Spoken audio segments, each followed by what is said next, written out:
Добро пожаловать в наше путешествие по 12 островам. В этом видео мы побываем в той самой бухте из фильма «Пляж» Леонардо Ди Каприо и сравним ее с фильмом. Покупаемся в омолаживающей лагуне, посмотрим на белоснежные баунти пляжи в высокий сезон, оценим тайский снорклинг в кристальной воде, проведем безумную ночь на острове Пхипхи, покажем, где снимался культовый фильм про Джеймса Бонда, вооружимся знаниями о плодородии, подкрепимся в деревне морских цыган и еще много-много всего. 2 дня, одно море, миллион эмоций. Поехали! Доброе утро. Что со мной? Кто я? Идем с Лерой на экскурсию. Посетим 12 островов за 2 дня. Сейчас покушали печеньки, чай и ждем отправления. Я не кушала. Лера не кушала. Только я кушал. Лера купила себе фотосессию. А Игорю нет. А и мне нет. Я свободен буду. А Лера будет с красивыми фоточками, все довольны. Ну еще так тарелку надо снимать. Нет, ну знаешь, рано так-то прикольно Просыпаться. Смотри, как красиво.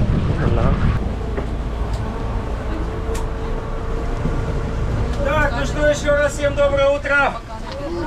Напоминаю, меня зовут Артемий, Арсений, Аркадий. На все эти имена я с удовольствием отвлекаюсь, потому что я живу уже здесь 10 лет, почти что скоро будет. На подобной экскурсии, на 2-дневной, бывал уже, ну, наверное, 500 раз точно был. Поэтому буду сегодня максимально рассказывать интересно. A few moments later. Все, дальше стреляй.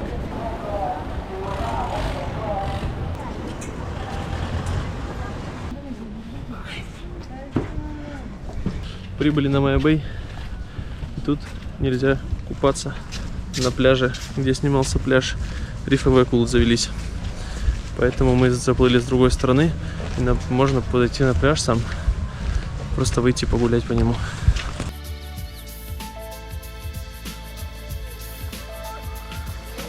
Сейчас мы ходим.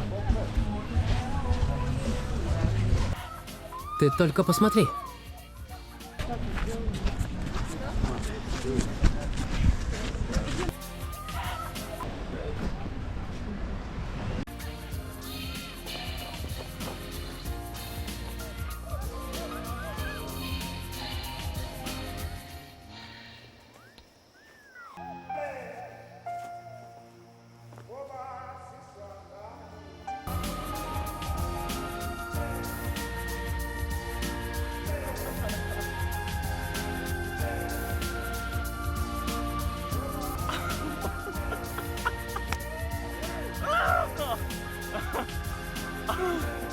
Ты ожидаешь, что будет все как в фильме, никого не будет.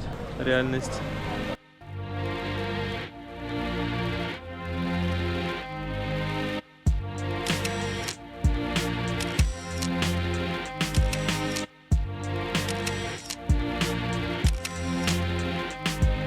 Бухта очень красивая, с прозрачной водой, и очень жаль, что нельзя тут купаться.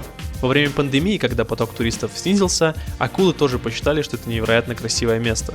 Но больше восторг вызывает то, что ты ощущаешь себя практически участником фильма, который смотрел когда-то в детстве на кассете. Так вот, глубина коридора, по которому мы сейчас будем с вами заходить, едва ли 1,5-2 метра. Во время сильного отлива сюда просто спидбот не может никаким образом в саму лагуну попасть.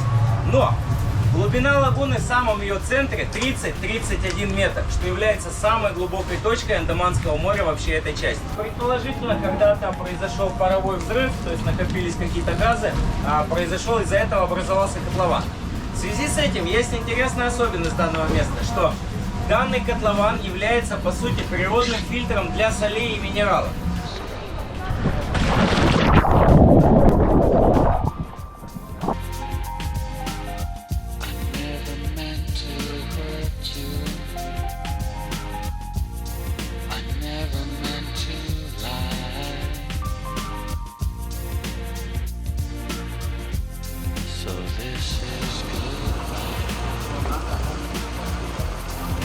This is good.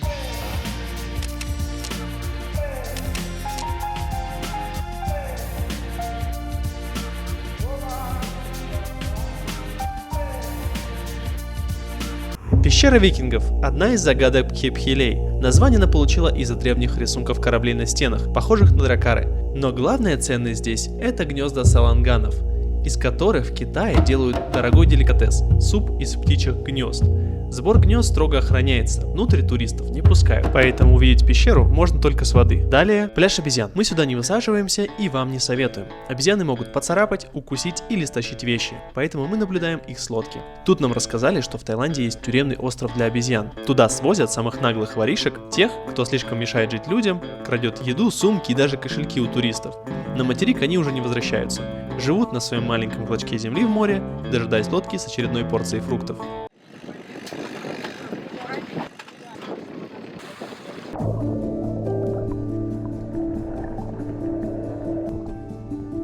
Нас привезли на место, где можно понырять с маской. Вода здесь оказалась прозрачная, красивая, но вот подводный мир в этом месте, кроме парочки видов рыб, ничем не примечателен. Да и толкучка с туристами приятных ощущений особо не добавляет. Оцените сами.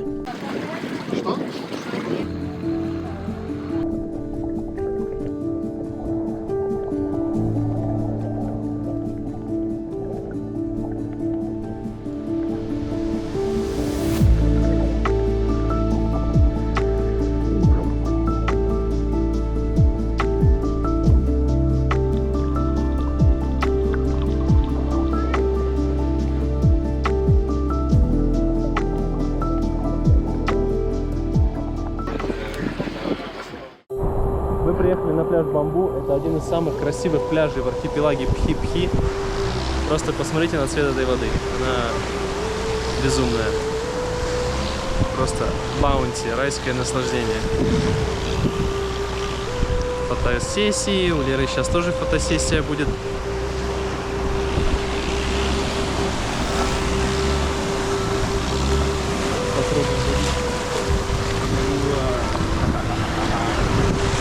Вот она, райское наслаждение.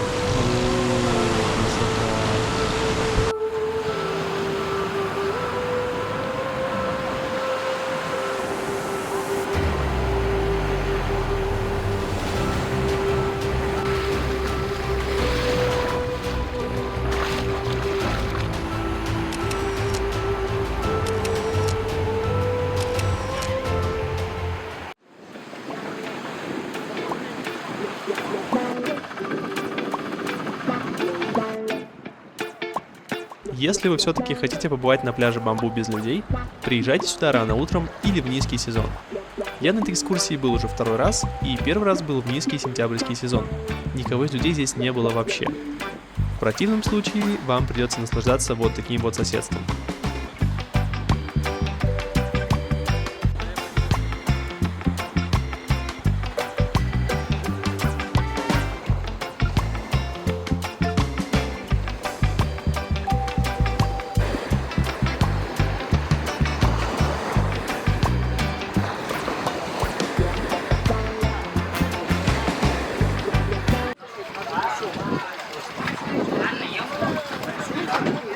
Мы приехали на крайний остров Пхипхидон.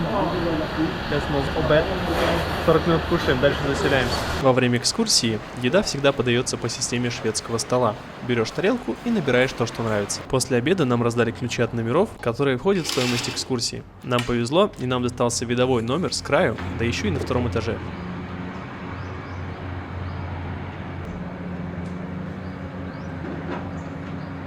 А также мы еще заезжали куда?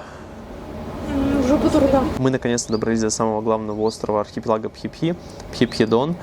Это остров площадью 28 квадратных километров, но из них заселено около 3 квадратных километров. Остров вмещает до 10 тысяч туристов, и на Новый год, скорее всего, здесь будет полный аншлаг. Остров имеет две стороны. Почему он популярен? На одной стороне днем купаются люди, тут пирс расположен, магазин, там школы и так далее. Здесь другая сторона темная. На этой стороне происходят ночью тусовки, фаер-шоу. Остров не спит там до 2 часов ночи. Сейчас же мы с вами отправимся на смотровую площадку, чтобы посмотреть красивейший закат. Также тут еще есть бои ММА. По-моему, можно выиграть ведро с ромом, если победишь другого туриста на ринге. Поехали!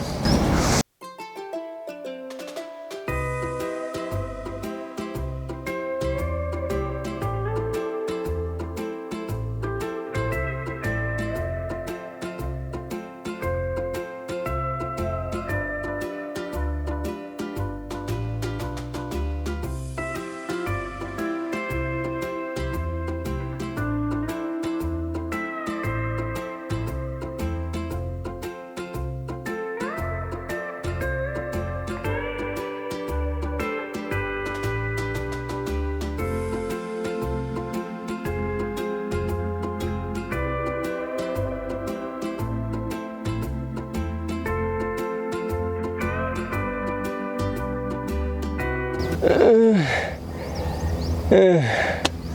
наконец-то дошли. По такой жаре ходить очень тяжело. Немножко сейчас передохнем и снимем красивые виды, пофоткаемся. Пойдем Дорога занимает 30 минут. Да, 30 минут. Мы, кстати, сюда По парку, по попали сюда. красивому месту. Обезьяны нам не встретились. Не встретились. Подъем где-то минут 15 занял. Непростой подъем. Жарко, если ветра нет, то вообще тяжело подниматься.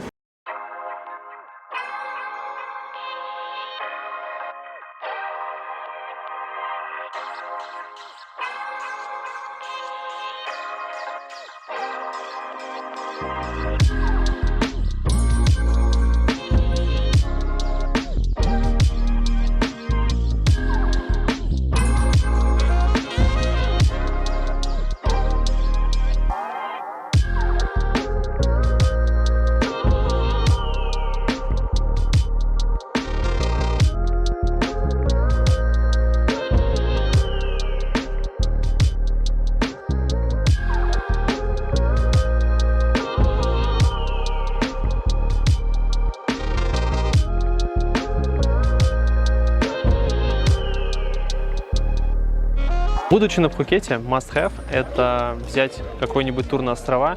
Например, мы взяли тур на 12 островов и с одной ночевкой на Пхипхидоне. Нам очень нравится, очень красиво, и если вы тоже будете на Пхипхидоне, обязательно поднимайтесь на смотровую, даже не думайте, 50 бат вход, и вы встречаете, главное, к закату подходите, встречайте закат вот с такой толпой людей, очень сближает.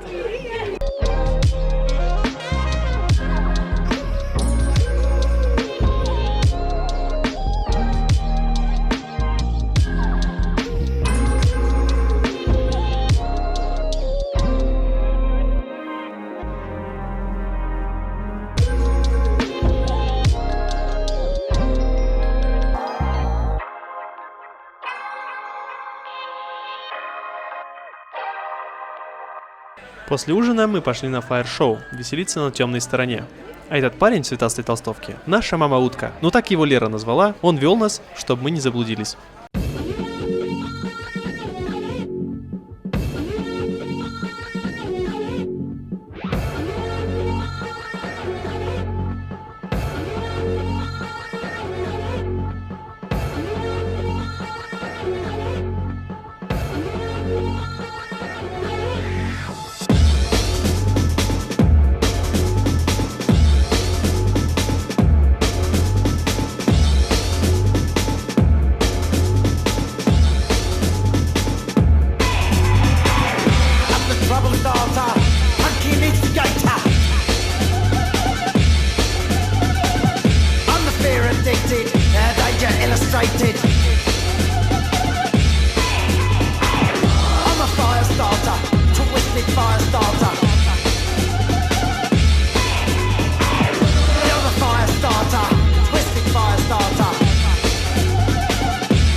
Вот она, ночная жизнь Пхипхидона. Та самая темная сторона. Тут творится какая-то дичь, бар Слинки. Если будете здесь, вот этот бар, ночное шоу начинается в 7:30, 8 часов, приходите, будет самое пекло. Можно сесть, выпить напитки, посмотреть, но не садитесь в первом ряду, потому что вы будете обрызганы полностью этой соляркой, потом не отмоетесь. И на вас может упасть огненный шарик, как на нас чуть не упал на Леру, просто рядом, в 5 сантиметрах грохнулся горящий огненный шар. Трэш. В общем, ставим лайк, подписываемся. Все, выключаем. Куда пошел? Танцуй. А если вы достаточно смелы и отважны, вы можете стать участником Fire Show, попрыгать через горящую скакалку или почувствовать себя драконорожденным и брызнуть соляркой вперемешку с языками пламени из шеста. Однако будьте аккуратны, солярка имеет очень стойкий запах и летит везде вокруг. Мне даже пару капель попало в глаз. Это было очень болезненно, мы бросили все и скорее побежали искать, где купить воду, чтобы промыть глаза.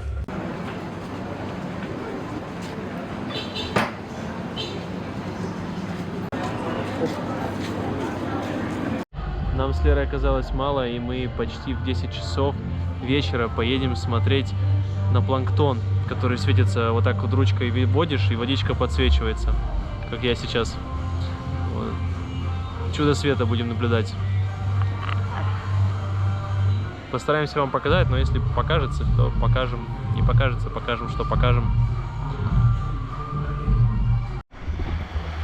Это наш Greenlight, наша лодка тайская. Лонгбот. Мы сели. К сожалению, из-за того, что там нельзя было использовать свет, у нас очень мало кадров с того места. Но как это было, вы можете видеть у себя на экране.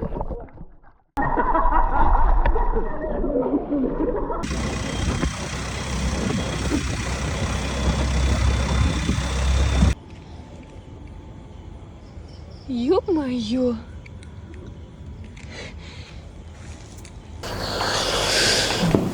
Фух.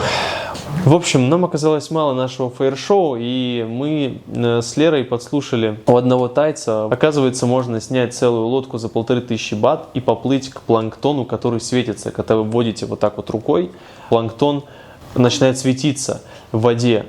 И арендовали лодку, поплыли, поплавали целый час с этим планктоном. Было страшно ночью в 9 вечера, мы вот сейчас буквально вернулись недавно, в 9 вечера было очень стрёмно заходить в воду. Лера прям боялась, говорит, давай, я не буду в воду лезть. Но потом там, в общем, не глубоко, безопасно. Единственное, что можно сильно испугаться, это какого-нибудь листочка, который дотрагивается до вас. Это страшно, но очень прикольно, того стоит.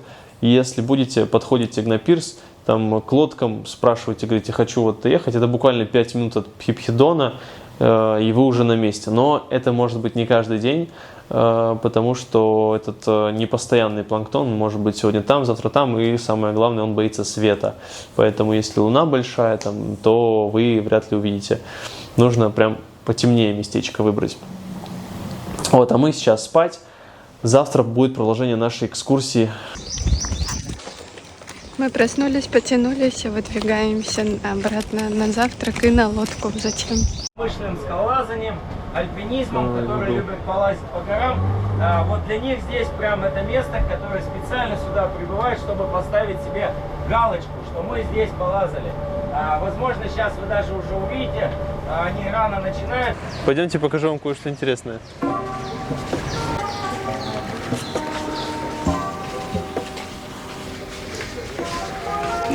Как джунгли.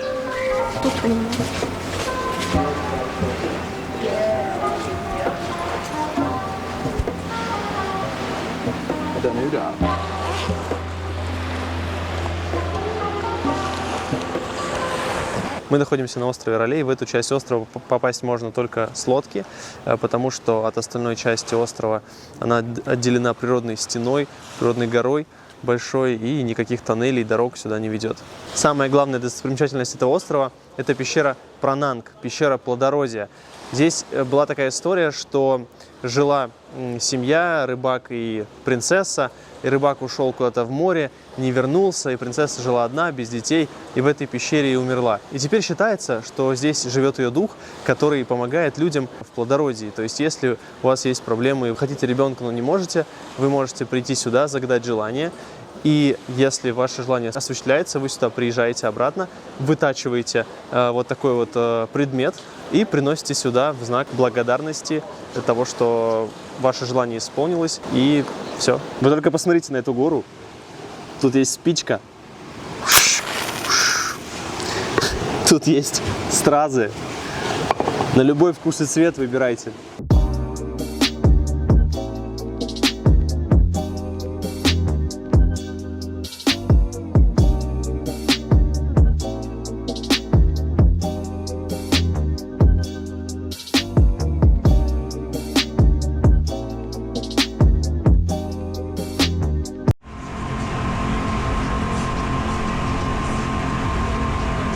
Мы находимся на островах Джеймса Бонда. Сзади меня находится скала, очень ровная, как будто ее ножом отрубили. И по легенде, если ты прикасаешься плечами, попой и пятками к стене, а она находится под углом, то ты можешь загадать любое желание, и оно исполнится. Но сделать это не так просто. Мы схитрили, нашли лайфхак. Если один человек будет стоять, другой будет его держать, в грудь упирать, то в целом это возможно. Но можете попробовать, конечно, и сами. У некоторых людей получается. У меня, у Леры не особо получилось. Потому что дырочки для пальцев очень маленькие и очень тяжело как-то зафиксироваться в этом положении. Попа еще. Ага. А плечи? Плечи, пятки, попа. Жопа? Там, конечно, тяжело очень. Плечо? Пятки. Чем? Иди. Это не сможешь. Ты желание не забудь там проявить. Выше. Да. А если у тебя жопа большая? Давай я помогу. Мы находимся на острове Джеймс Бонд, и это самая популярная скала. Фильм здесь снимали «Золотой пистолет», первые 5 минут и последние 5 минут. В высокий сезон тут очень много людей. Вокруг люди. Нигде не пройти, не сфоткаться красиво. Но мы не теряли надежды, отстояли очередь и все-таки получили свои кадры.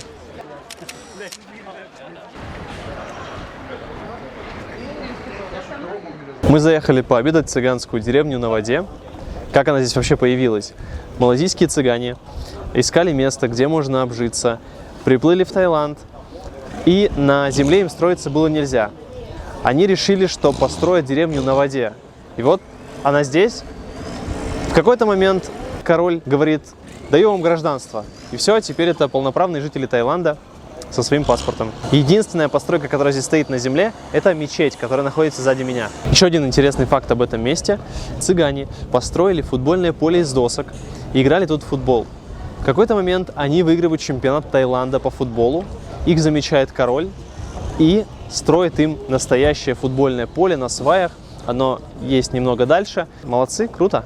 А это испанский мох. Цыгане используют его как тень на лодках или жилищах. Сушеный испанский мох идет на подстилки, упаковку, иногда на фильтры или утеплители. Давайте пройдем немного вглубь от обеденной зоны, и здесь можно увидеть небольшой магазинчик с жемчугом. Традиционно цыгане добывали только натуральный жемчуг, ныряя без аквалангов или собирая раковины на мелководье. А вот культивирование появилось в жизни цыган сравнительно недавно, с участием крупных компаний, которые арендуют участки моря и нанимают местных как работников. Собственные фермы у них встречаются довольно редко, потому что культивирование требует оборудования, лицензий и вложений.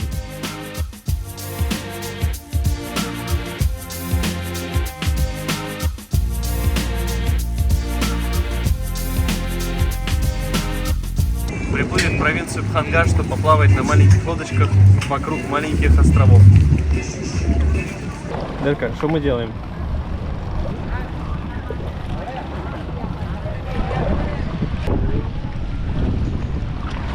Блин, чехол убирать. Плывем на лодке по провинции Краби.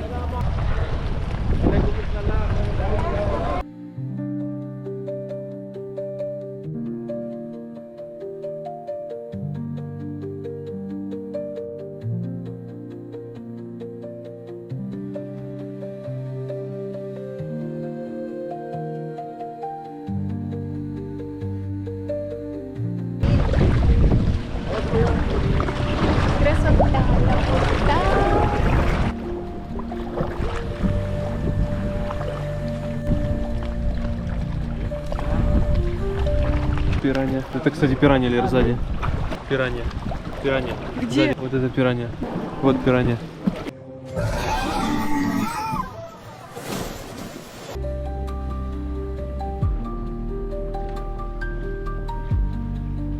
О, сердце так видно, да.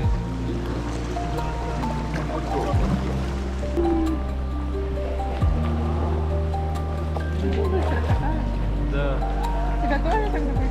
Не, у нас тогда прикольно, тоже было атмосферно очень. И немножко другим маршрутом катали. А сейчас все, что ли? Да.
А что нравится между поплавать и покататься?